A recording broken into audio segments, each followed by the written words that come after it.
Welcome everybody to the Massive Nerdmigo's original podcast.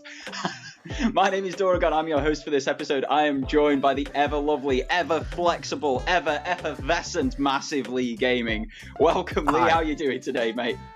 I think I've just pulled me groin, but apart from that, I'm going to sit here rubbing it for the next 20 minutes. So don't worry, guys. It's not what you think it is. It's not what you think it is. How much do you regret going to a video cast? To a video cast, yeah. Just this the whole time. If anyone watching wants to make eye contact with me while I'm doing it, it's anyway. Keep going. This is episode number 9. We are so professional. We're so good at this. This is episode number 9. Just some housekeeping for you before we get into the main crux of today's episode.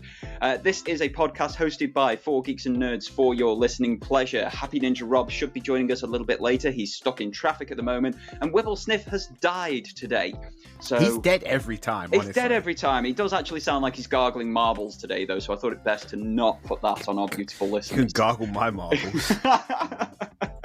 Can I say that? Whatever. You can say. Who knows with YouTube's latest updates?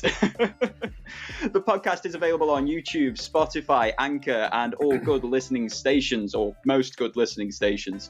You'll find us. Search Massive Nerdmigo's original podcast. We're somewhere out there for you. If you do want to support us, we would be most appreciative. It helps us to continue doing things like this. You can support us on Patreon via patreon.com/massive_nerd_OG_podcast. Anybody who does support us will be credited in the videos that they support.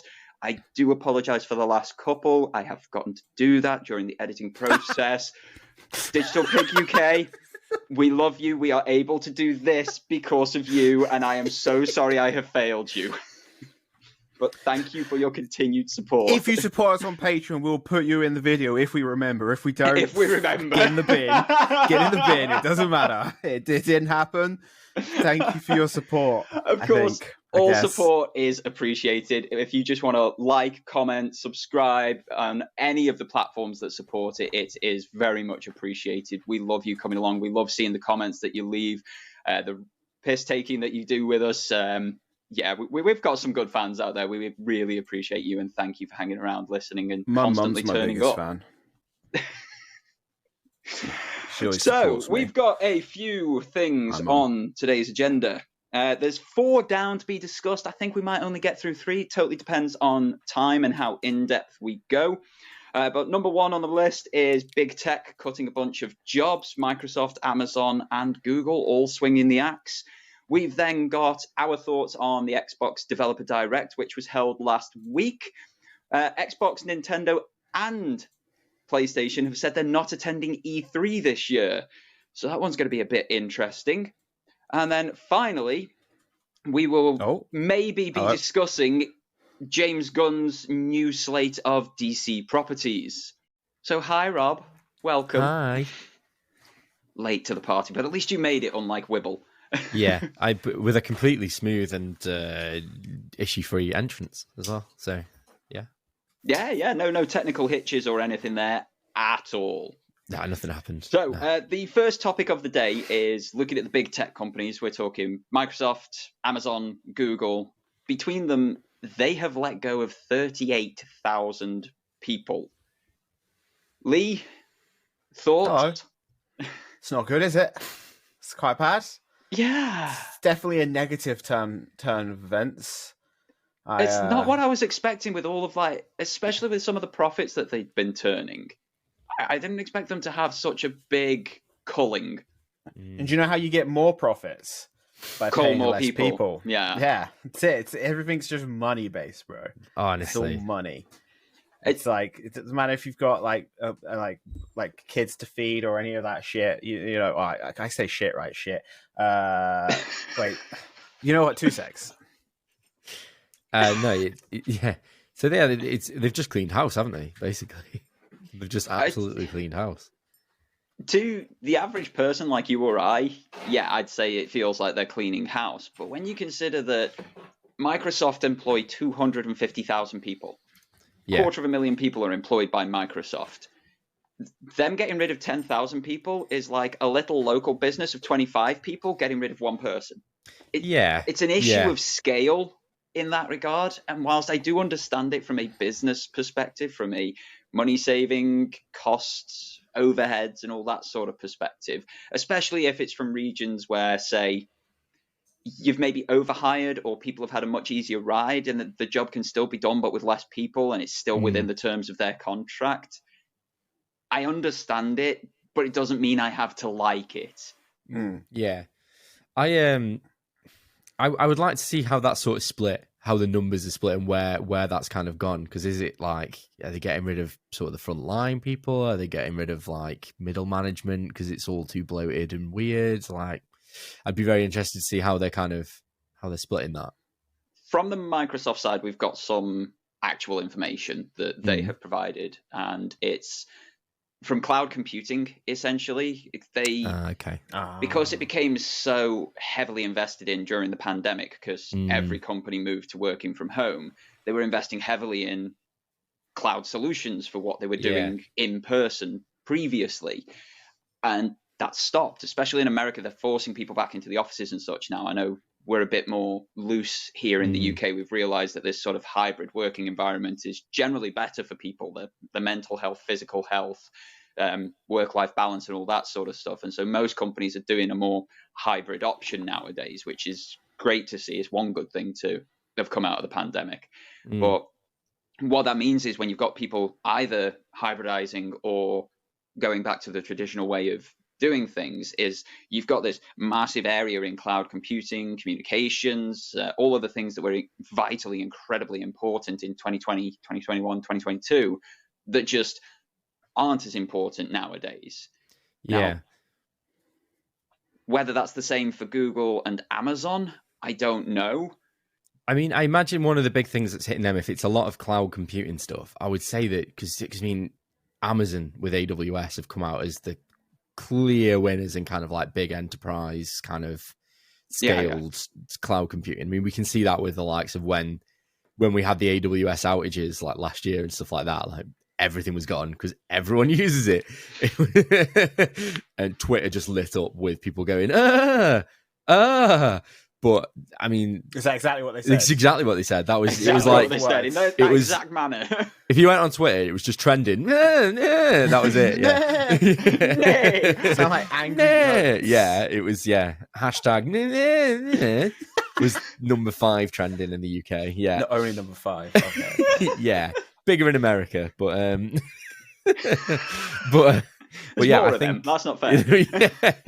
I think that it's just purely down to that. I think, but if it's cloud computing, I think that they just haven't seen the returns that they've got because they're outmatched.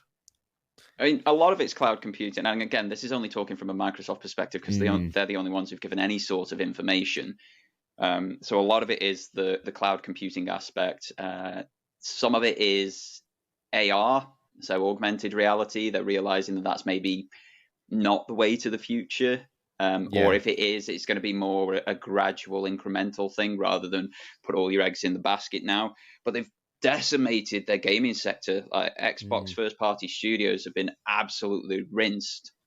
343, the current creators of Halo, lost a third of their studio, 100 people. Quite honestly, 60 from the campaign team. Yeah, I mean, I honestly that kind of makes sense to me a little bit. It's not surprising, that one. I'm kind of like, yeah, it was shit on it. Not to the point that anyone deserves to lose their job. That's not what we're saying. I'm not saying it's not surprising that they're the ones that have been. I'm not saying like, oh, I'm really happy that they got made redundant. I'm just saying that if I was looking for people to make redundant, I'd be like, that was pretty shit. Nah. Yeah. Maybe. Who are the guys who make the Gears games? Is it the Collective, the Con something or other? Yeah. I can never remember that studio's name. But they make the Gears 4 games. They've lost about 60 to 80 heads. Yeah. I think Ninja Theory got hit as well. The guys who made DMC, Enslaved Odyssey to the West, and the Senua games. Hell Sacrifice and what have you. They've got one in development that's meant to be coming out, and they've been hit as well, as far as I understand. Goodness. But yeah, it's decimated across the board. Yeah. But if I'm being cynical from the Microsoft side, they've got rid of 10,000 people. They're trying to buy a company with 10,000 employees. Are they just making space? Okay. Yeah, probably, quite possibly. And they probably can't. Getting rid of some guy's desk so someone else can have it. Pretty much. That's how I'm. It's just they haven't got enough desks. No. It's a desk saving job. It'd be interesting to see when the company comes in, whether there are any losses there, or if they. Are we thinking that's actually going to happen still? I'm in two minds. I don't have a personal problem with it happening, but from a fair competition perspective, nobody can compete with them. So it's not really fair that they can just go out and buy this with cash to spare, and it's 2/3 of all of their competitors' entire companies. I mean, fair competition isn't a thing nowadays anyway, really. Let's be honest, it's not. Fair competition when it works between the big boys, but when you look at all the little boys that have issues and everything, fair competition means shit then. I mean, back to the clouds. It's just Sony throwing their toys out the pram because they can't afford or don't want to buy it, but they also don't want Microsoft to have it. No. So that's all it is. I mean, if we're talking fair competition, back to the cloud computing point, whereas there's no competition there, it's Amazon. Is that Google. through a choice though? Is that like no one wants cloud? Like Stadia was just like, nah, fuck yeah. Damn it. Stadia was like, no, gosh darn it. So from my personal perspective, I don't play that many Activision games. I don't play any Blizzard games. I don't particularly like Overwatch. I don't care for World of Warcraft or anything like that. So even if they do purchase them and make them platform exclusive, I don't care. I'm not losing anything from a personal perspective. And I'm hoping it would mean that the staff are treated slightly better. But if they're firing 10,000 people to get 10,000 people in, are they then going to treat these 10,000 people well? Or as Lee said, have layoffs there as well? Well, I mean, Blizzard don't treat their stuff well anyway, so it's kind of like a exchanging shit for them, I guess. It's like exchanging poop for them. No, you can say shit. Shit was allowed. Yeah, shit's allowed. Shit was on the list. You just can't be excessive with it. Right. For anyone at home that's unsure, we've been told we're not allowed to swear that much, but apparently shit's on the words, so we're allowed to say it. But going back to what you were saying about the Activision games and the Blizzard games, the thing that I don't get about Sony kicking off about it, is that the two big ones that they're on about in terms of consoles is Call of Duty, and Overwatch. Both of which are available on PlayStation. Yeah. And if you've been a fan of Call of Duty for the past few years, you'd have realized that Sony and PlayStation have had more perks for Call of Duty anyway for the past, I haven't played a Call of Duty game in a hot minute, but I'm going back to when I played Call of Duty like 3 years ago. You got like longer than that for me, I think. You got a fair few PlayStation exclusive things. Yeah. So it's not like they've missed out on anything recently, and to my understanding, they're still going to put Call of Duty on PlayStation. They're still going to put Overwatch on PlayStation because it'd be stupid not to, because they're going to miss out on revenue streams. And all the other games, like the Blizzard stuff, like I don't know, did you say Warcraft? World of Warcraft, for example, there is moaning about that, but it's PC only anyway. So it's a PC game, yeah. You don't play that on PlayStation. Exactly, yeah. You know what I mean? I don't get what the issue is. I just think Sony is just kicking off. I understand why Sony are kicking off. They've got to protect their own interests as a business. And again, looking at it from a solely business-minded perspective, if I was running that business, I'd be going to war against it as well. I wouldn't want it to happen because it's taking content away from a platform, especially content that a lot of people like. Even if it's not something that, say, us three like, it's content that a lot of players like. Are they taking it away from the platform, though? Because in my understanding, they weren't. But they just wanted to put some stuff on Game Pass. They weren't taking anything away with the ZeniMax purchase either. They said to the European Union, oh, no, everything will stay multi-platform. We'll never go single platform for any of these. And the next Elder Scrolls is Xbox exclusive. Immediately, they backtracked on that statement, which they made to a governing body, a multinational governing body, So it Elder does Scrolls raise is some a concerns myth. for It's people. not happening. The game doesn't exist. Well, no, it doesn't. It was announced 5 years ago? It's just a nursery rhyme told to it's to help like misbehaving children. If you don't go to bed in time, you won't get to Elder play Scrolls the next Elder Scrolls, and it's They'll never coming cancel up. Elder Scrolls. We'll if just you get don't behave. Skyrim for the 18th time on Yeah. available microwaves. Yeah. You just play it on that. It's one of those It'll things. be the I new see why Doom. people are fighting against it, and I completely understand Sony fighting against it from a personal perspective. I don't care. It won't change my gaming habits at all, and I can sign up for a month of Game Pass here and there if needs be, if there's something that I really want to play. But do you know what I have found really interesting in those stats? Because I've just been reading through the stats, and when we mentioned Amazon, they've actually axed far more people, like 18,000. Last I saw it was 16, so have they added another 2,000 to it? Apparently 18,000 job cuts, Amazon. Wow. And this is after Amazon they've been striking as well because of the pay at Amazon and working conditions. Probably they got rid of. Yeah. Probably. Yeah. Who went on strike? Yeah, get rid of him. I mean, here in the UK, that opens them up to a whole legal shit show, but otherwise, I don't think they care. No, I just think for it. I think they're just so big now that they're just like, and what? Give us a record fine. It'll be like a day's profit. Won't even be that much, will it? It'd be half a day's profit, if that. No. It was like when this is moving away from tech and gaming, but it's in a similar circumstance. Did you ever read about when HSBC got fined for just they got a record banking fine for just outright being the bank of the cartels? Like they were literally just like so blatant about it. It got to the point where they specifically designed bank windows and containers for the cartels to bring money in because they were sick of them bringing holdalls of cash. It was like literally like they were just like that blatantly their bank. And the whatever the banking authority turned around was like, we're going to give you a record fine. It's this however many millions. And they were like, okay. It equated to like 2 days profit. They were like, all right, cool. The cartel just paid that off anyway. That's essentially like just a couple of suitcases, isn't it? 80 quid for like the worst underground drug ring going. Yeah, it's like you just like harboring fugitives and being like, oh, we're going to give you fine your day's wage. There you go. Never mind. You can't fine me £2. That's too much. But yeah, it was this is like Amazon because they'll get done for the horrific stuff that they're doing with their employees. Like they get rated amongst the best customer service and all that sort of stuff, and it just comes entirely at the detriment to their employees. They don't give they don't give a damn about them, and they'll just carry on. They don't give a shit. I can say that one. Yeah, it's shocking. Apparently, bitch is okay too. Oh, they don't give a bitch. They don't give a that doesn't bitch. work as well. They don't give a bitch and shit. They don't give a Hey, that one works. That one works. I'm gonna get a beep sound for your soundboard. Yeah. Can I just find one? Can I just find one? You can probably find one now and just. Oh wait, you're gonna have to manually beep yourself every time though. One absolute.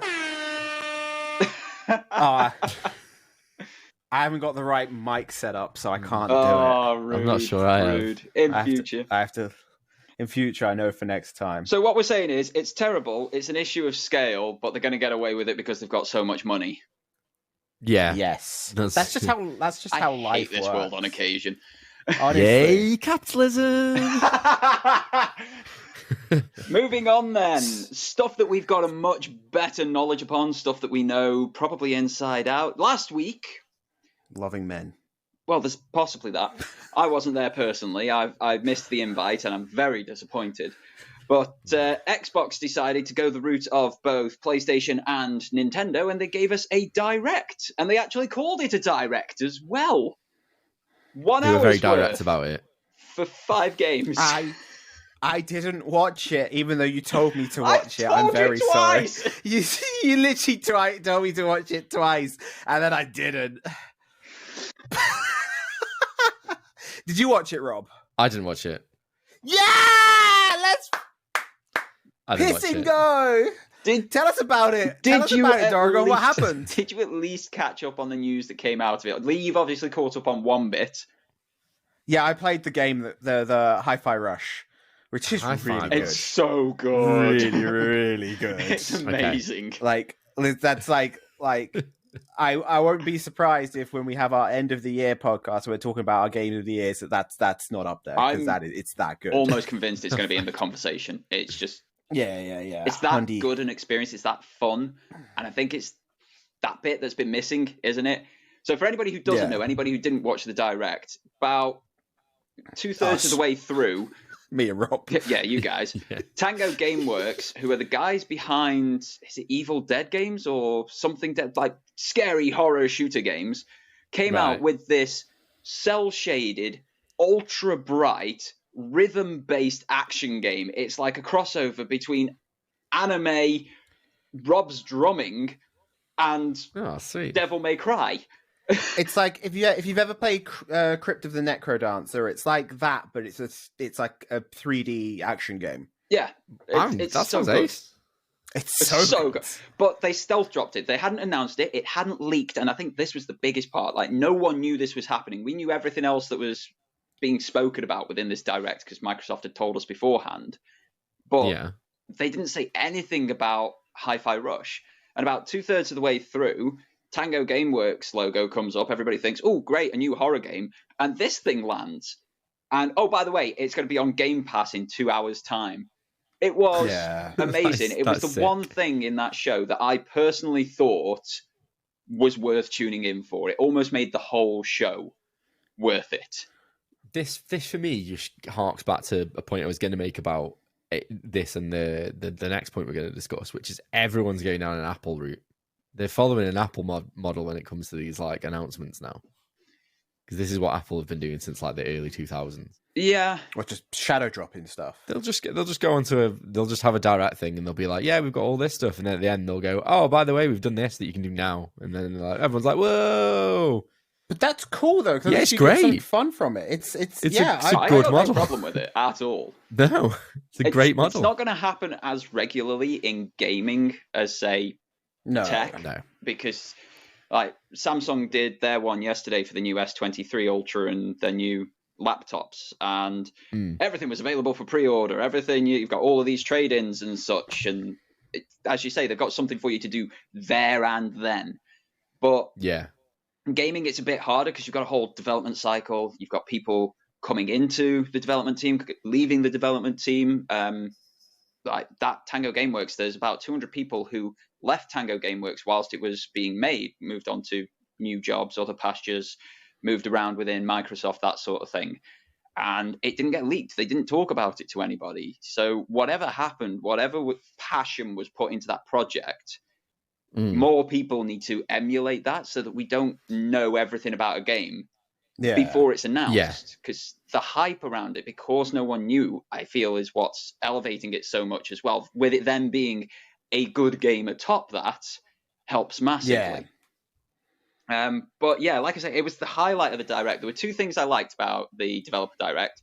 One, Hi-Fi Rush, like the stealth drop, the stealth announcement, and just being high quality, and the fact that they're doing it. They're joining both Sony and Nintendo in doing these direct to the customer things, which is something they should have been doing for years. They've stuck with that whole corporate talk to the press thing when you've got this amazing platform of YouTube right in front of you where you can talk to people directly at any point in time, anywhere around the world. Like, use it sort of thing. So very glad for those 2 points. But if I were to give it, say, a grading from A to F, I'd probably give it a D overall. Give you the D. Oh, baby. I mean, that's not bad for a first it's not bad, but it could have been so much higher if they just cut the waffle. So what other games were in it? Sorry, like I said, I didn't watch it. So we had Redfall, more information on Forza Motorsport, the new one. There was information on Elder Scrolls Online, and what was the other one? Have you got it up there, Rob? Yeah, there's Minecraft Legends. Legends. Oh, yes, Minecraft Legends. So, we got some 4 release games dates that we already knew about. They were just giving us new gameplay, new information about it. But when you consider they then added Hi-Fi Rush to that, that's 5 games, and this whole developer direct took an hour to get through. you're starting to understand what I mean about the waffle there. Yeah. I mean, considering it was basically, Minecraft Legends, it's got a release date. That took them, assuming they've spread it equally, 15 minutes? Between 10 and 15 minutes per game. The one that really got to me, though, was when they did the Forza Motorsport one. Like, I know Forza Motorsport is going to be a good game. They just are. All the Forza games are good. Looking forward to it.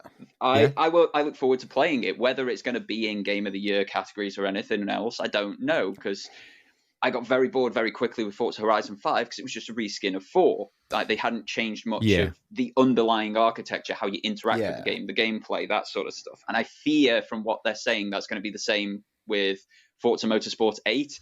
The underlying architecture, what you actually interact with, is going to be the same. Because they spent 10 minutes, kid you not, 10 whole minutes talking about how dirt affects the paintwork and ray-traced reflections on the cars whilst you're racing.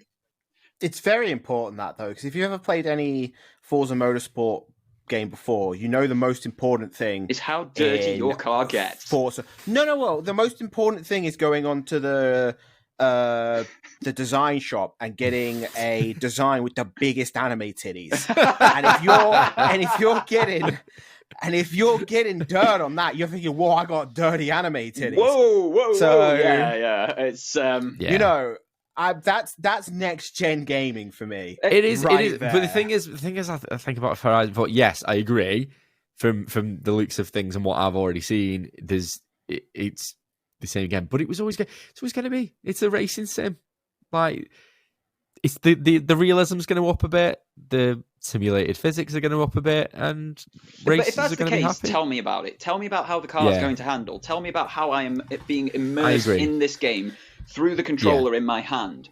Do not spend 10 minutes talking about the fact that you've got real-time ray-traced reflections during a race, which I won't see because I'm looking at the apex trying to overtake the guy in front of me. Yeah. Or I'm so far ahead, I can't even see the bloody cars. That's why Lee has the anime titties. Distraction. Pure distraction. Mate, the ray tracing bouncing off them titties is going to look amazing. I can't wait.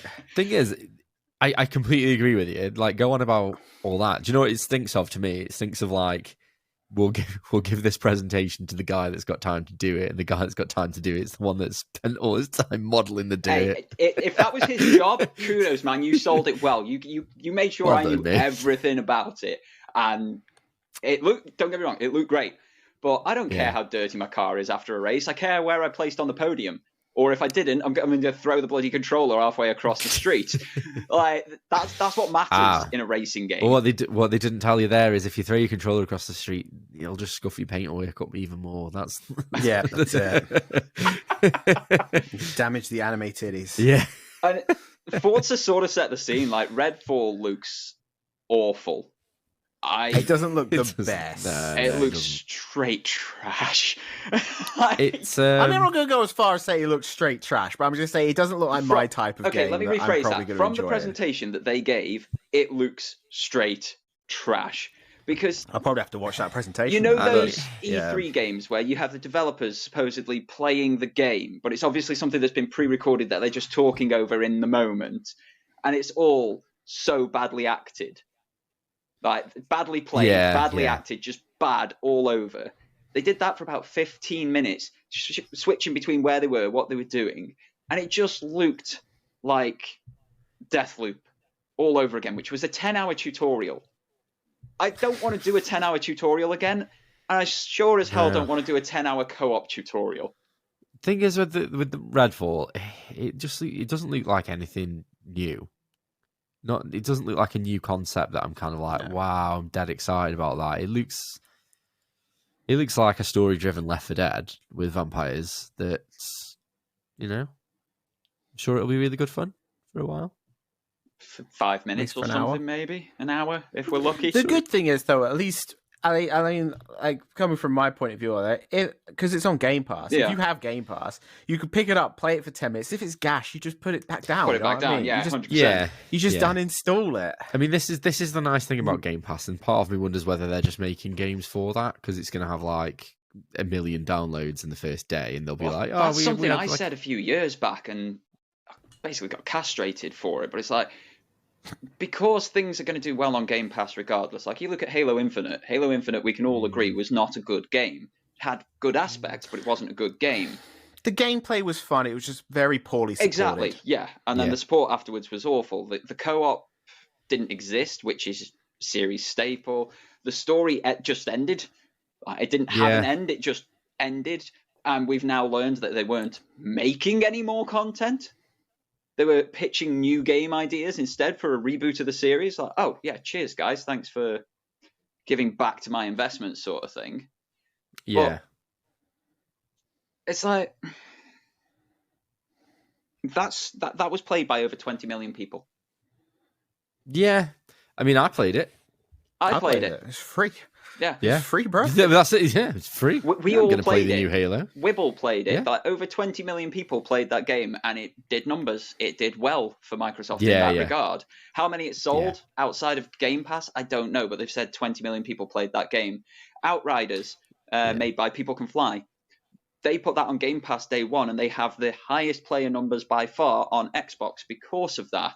They've not made the money back. They're operating at a loss for making that game because of Game Pass. Yeah. But they've had over 10 million players play it because of Game Pass.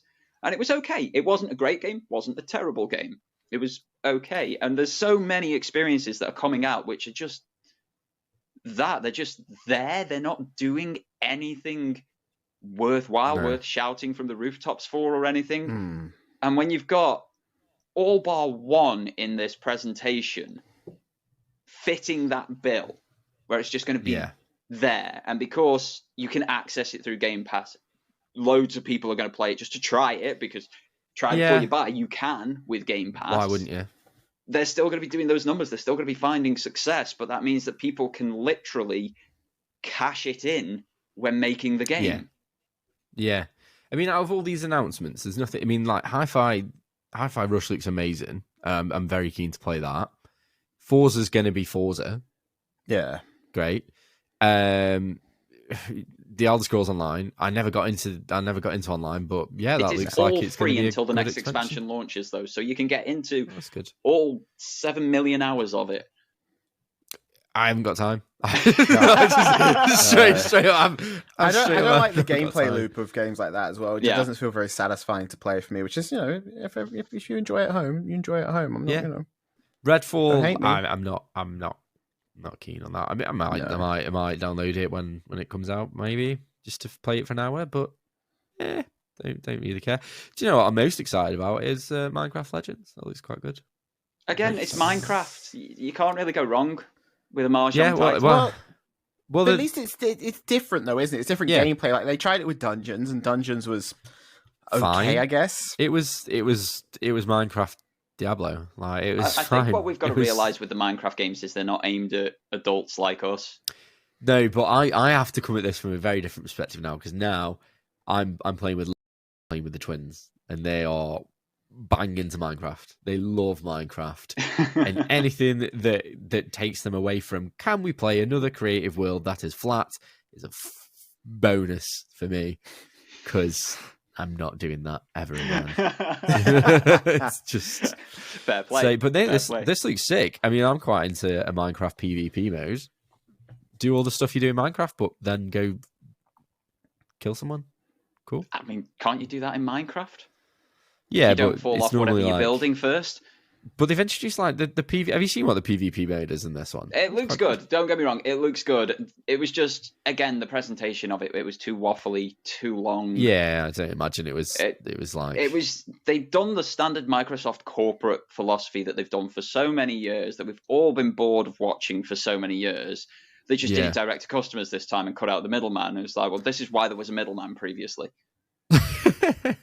I'm kind of glad that at least like we haven't had to find all these bits out piecemeal from various news sources. Yeah, it's nice in that regard. I am glad they did it. I'm glad we got Hi-Fi Rush out of it. It's worth it just for Hi-Fi Rush, I would say. Like, my gameplay in it, Lee's gameplay in it, we've both been absolutely psyched by it. It's great.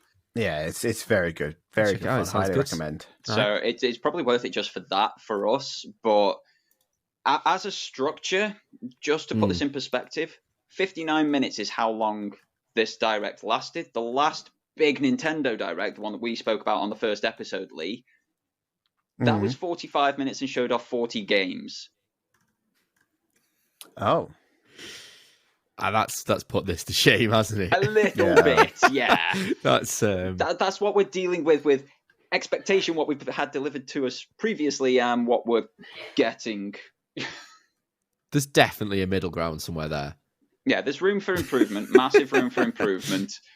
I hope they keep doing it, though, because it is a much better way of doing it rather than these corporate stage things, which kind of brings us straight on to the next point.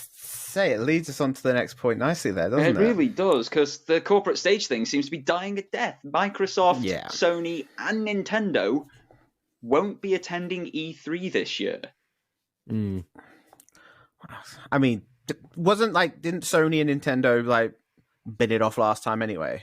Because Nintendo much prefer to do their directs and they're called treehouse presentations. Yeah. And Sony binned off E3 a while, so I think now Xbox are doing their hour-long 5-game specials, so they might whip one of those out for E3. But I much prefer that, because then you can just watch it.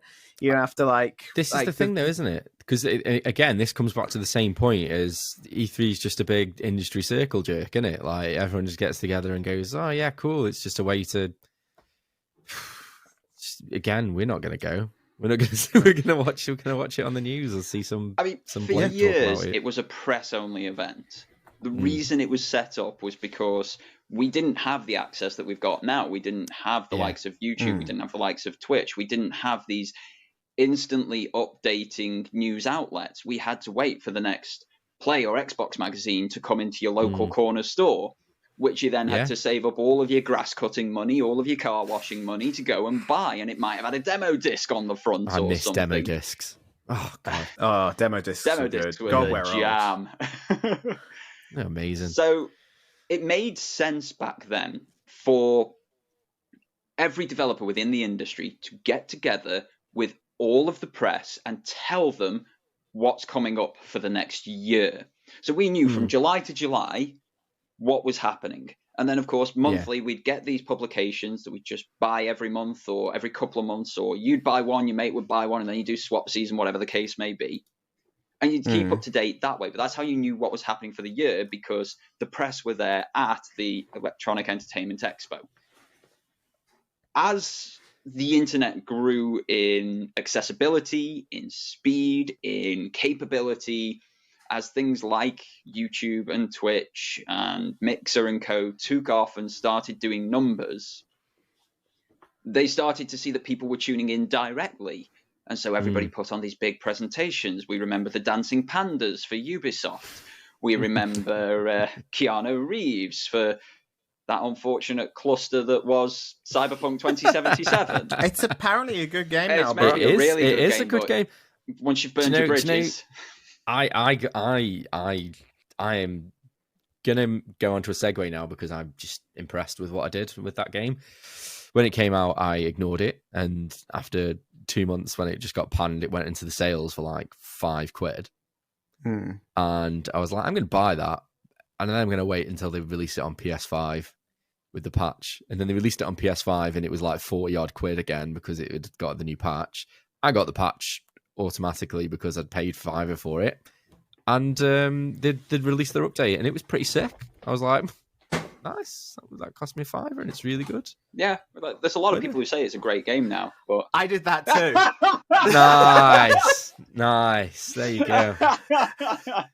It sounds free PS5 patch, bitches. Yeah, man, honestly, I bought it in the PS Plus sale. It was literally I was like, it's £5. I'm not going to play it for a year because there's no patch for it. But yeah, I've still not played it. It's good. But it's really good. You say about burning bridges as well. It's like when No Man's Sky came out. That was royally panned to shit. That was and they just worked on it. Yeah. They worked on it. And if you play No Man's Sky now, it's a game, flipping great game. Yeah, No Man's Sky is a great game now, and it's got pretty much everything they promised and more. It has now, but that was the problem, wasn't it? It was like they promised all that stuff and they didn't. I don't think they were. Yeah, but they were honest enough about it. That's the problem with things like making E3. A mistake and then fixing it. I appreciate. They could have made the mistake and then just binned it, took the money and run. But instead, all of the updates for No Man's Sky are free. Yeah, there's no paid updates, paid DLC so or anything. I think they realized they messed up. Yeah, they realized they messed up, and they went through on everything, which I guess it's two sides of the coin. There, you've made a mistake. Yeah, but at least instead of just ditching it out and running with the money, they worked hard on the game and they made it into the game they promised it was going to be about 5 years later. Yeah. I think that this kind of feeds back into the why E3 is so outdated in a sense, because back to that point about you'd have to go and get your Xbox magazine and you'd know what was coming up for the year. You could never do that now, because how many games have we seen that have been announced that have actually come out on the date that they well, look at Star Wars Jedi Survivor. This week exactly. It's been announced that it's been delayed an extra month. Yeah, exactly. A month and a half, 6 weeks. Imagine that. Oh, this game comes out on this date. Make sure you go to GameStop. Actually, no, they've delayed it for 6 months. Sorry, didn't you get the Xbox lately this month? Didn't you get it this month? No, there you go. And it used to be that, you had a deadline for a game. You finished it in that deadline. If it was... Sorry. If it was bad, it was bad. And it went out on the disc. That was that. For those people who just saw that choppy edit, Rob said a naughty. I did a no word. Dorgan's going to be doing a new podcast soon that doesn't involve Liam Rob. It's not gonna go well, is it? So yeah, it used to be that if you made a bad game and you made a no word, then you you wrote it to a disc, you sent it out, and people just complained about it. If you couldn't finish it, if you couldn't play it, if there was a game-breaking bug, that was it. Game was broken. Yeah, that's it. But back to Lee's point about the new modern way of doing things does mean that we get these sort of... People can be ambitious because, okay, they effed it and they made a mistake and it wasn't the game they promised it, but then they worked on it and actually now it is, and it's a really great game. It's given them that flexibility, but the court of public opinion isn't always that. It's not that kind. Right? You've got one shot always. Let's be honest. With this modern society, you've got one shot to make it work, and I think that's part of why E3 is losing relevance. It's why PlayStation stopped going in 2019. It's why Nintendo have been doing their Treehouse events around the same time, but they've not been there in person. They've had no population on the show floor or anything for about 4 or 5 years now, and it's because E3 sort of forces you to say you're going to do something. It forces an announcement out of you long before you're ready to announce it. Like, if we go back to that whole Elder Scrolls 6 thing, that was announced at E3 5 years ago. Yeah. Because they needed to announce something. They needed to say something was happening because they had a slot at E3. Yeah, and they've all got to outdo one another. Exactly. And I am so very tired of 6-year hype build-up cycles for new games. It's like, tell me about the game when you know it's going to launch. Yeah.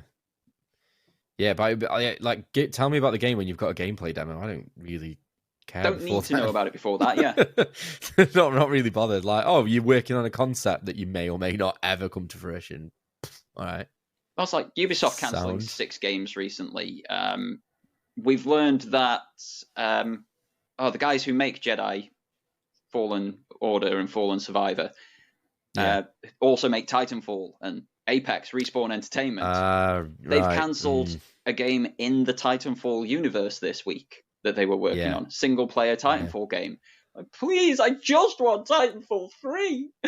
Yeah. But they've cancelled that, and we didn't know about it until it was cancelled, which I'm sort of fine with a little bit, because I didn't have this whole hype train built up. But then why even say anything about it? It's like well, Beyond Good and Evil, how many years ago was that announced? Beyond Good and Evil 2. Oh, gosh. It's like, I've been in the studio all this week recording, but if it's like 3 weeks ago, me coming to you guys and saying, by the way, there's a song that we were working on, and we're not going to do it because we're not going to do it. Okay. Well, yeah, I mean, how does that affect me? Don't get me wrong, if it was a sequel to a song I really liked, I might be a bit perturbed and upset. Just like we had this idea for a song that it really didn't work, so we cancelled it. Yeah, okay. That's just the creative process. It is, yeah. Crack it's part and parcel of it, but that's the thing. Like, I don't if get they were these going to E3, if they've been going to, how's Summer Games Fest going to go? If People aren't going to E3. Are they going to be going to Summer Games Fest? No. Are they going to send anything to the Game Awards? I imagine so for the Game Awards, just because of the prestige that it brings. But it puts all of these shows, all of these things into question, because where's the need for them when you can go direct to the people who are going to be buying the product? I think it works really well. I mean, you've said about Hi-Fi Rush, and I've been looking at it and reading up it. That would never have been an E3 announcement. It would have done, but it would have been lost, especially if it wasn't releasing there and then. No, but that's what I mean. It wouldn't have been like that's the highlight of their direct for you. That wouldn't have been what their highlight sort of keynote thing was. They wouldn't have pinned their entire presentation on that. It would have been we'd have had a CG thing for the next Halo that's 5 years away, yeah. Yeah, exactly. This is what I mean, yeah. So that would have been the big news story that's never going to come to fruition. Instead, yes, it was an hour long and it was a bit muddy, but we've had they did a direct thing about stuff that's actually going to happen and is going to come out this year. Yeah. It's not like when they announced Fable and just showed a title screen, and we've not had anything in like 2 years, and I really want it. Yeah, me too. Literally, I've played how many times has Fable been out now? Not as many as Skyrim. Fable 1, 2, and 3? No, but then they've re-released it since then, and I've got them all. They re-released one a few times, a couple of times. Yeah, it's not Skyrim. No, not Skyrim levels, but like a couple of times. But I go back to that game all the time. I love it. The first two, especially. I can't wait for more Fable. Yeah, Fable was a particular highlight of mine whilst growing up.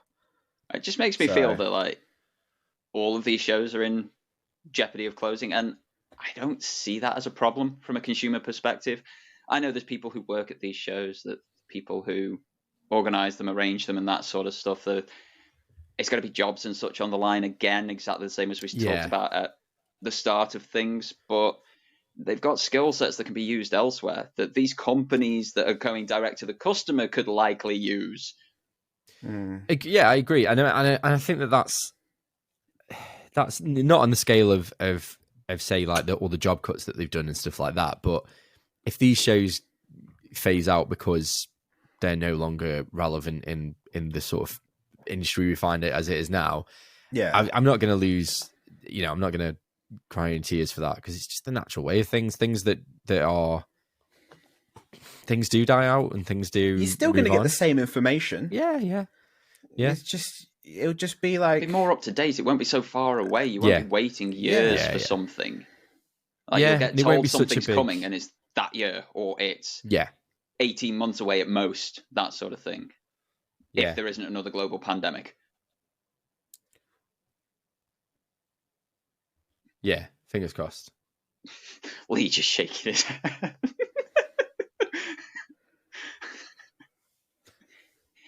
Right, so I think we're probably done on the E3 side of things. Now, we did have a fourth thing on the slate. However, this fourth thing that for when, was very much a Wibble-centric fourth thing. We'll give you a sneak peek, because we'll throw it into the next episode. Don't worry, folks. He wants to talk about the new properties that James Gunn has announced for the DC Universe, how we all feel, and we'll probably have more information in 2 weeks' time when the next episode comes out. So we will hold on to that one. That'll be in the next episode when Wibble's hopefully back, because we organise these things with him.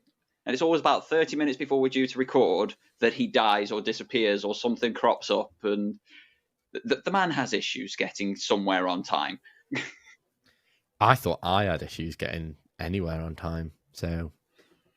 Yeah, you've got issues when I'm one of the most punctual members of the group. Oh, can I share a story about this from earlier this week? You may. Of course you can. Yeah. So earlier this week, if anyone else watched, we put a stream out with the band earlier this week. It was fine. It was just we were launching a music video and we just had a little stream. We had a little chat. It was fine. It was fun. I got there. Well, I was supposed to, in here, get there 6:30. We'll set up, be ready. I thought I'm going to give it, a little bit of time. I'll leave just after 6. This point, I noticed that I'd got like 5 missed calls off the band. They'd been there since 5:30. I was like, oh, good. I was going to leave early. No. I was late, very late. It's fine. But yeah, that's my point about between you though. Well, I just read, essentially they'd said, we'll set up from 5:30 to 6:30 to be ready at 6:30. And I'd be ready at 6:30 to be, I'll be there at 6:30 and go there. At least you were still semi there. Like, Wibble just hasn't turned up. Like I said at the start, he's gargling marbles, but... Oh, well. Is that a euphemism? No, that's literally how he my sounds. Nutsack, yes. Oh, dear. He is bless him. Literally, I am balls deep in Wibble.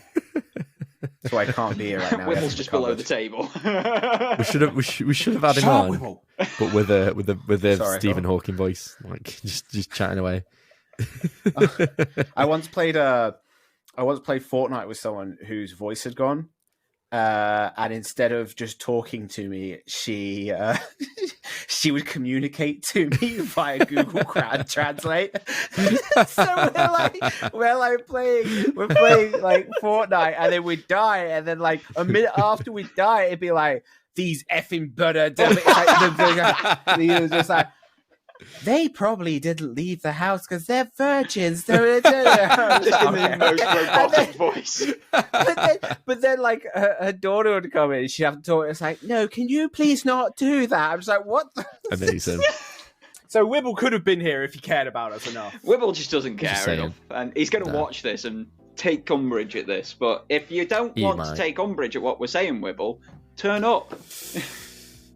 Come gargle on my nuts. No what? Come tell us we're wrong, Wibble. Tell us we're wrong. So yeah, we'll save that fourth topic until the next episode. In the meantime, Lee, where can we find you around the internet? Inside Wibble? No. I don't know. I'm Twitch, I guess. Twitch.tv /Amaranth. Sounds about right. Yep. Yeah, that's right. Yeah. You'll find me there. I won't be on the screen. I'll be there. I'll be somewhere. Rob, where can we find you around the internet, mate?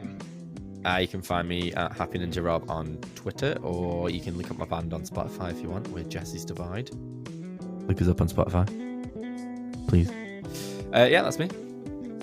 And you can find me everywhere at Neurragurgh86. This has been episode 9 of the Massive Nerdmigos original podcast. Thank you all so much for tuning in.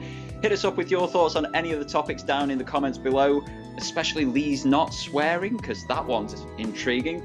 And otherwise, have yourselves a fantastic day, and we will catch you in episode number 10 in 2 weeks' time. Take care, folks. Bye. Auf Wiedersehen. Bye.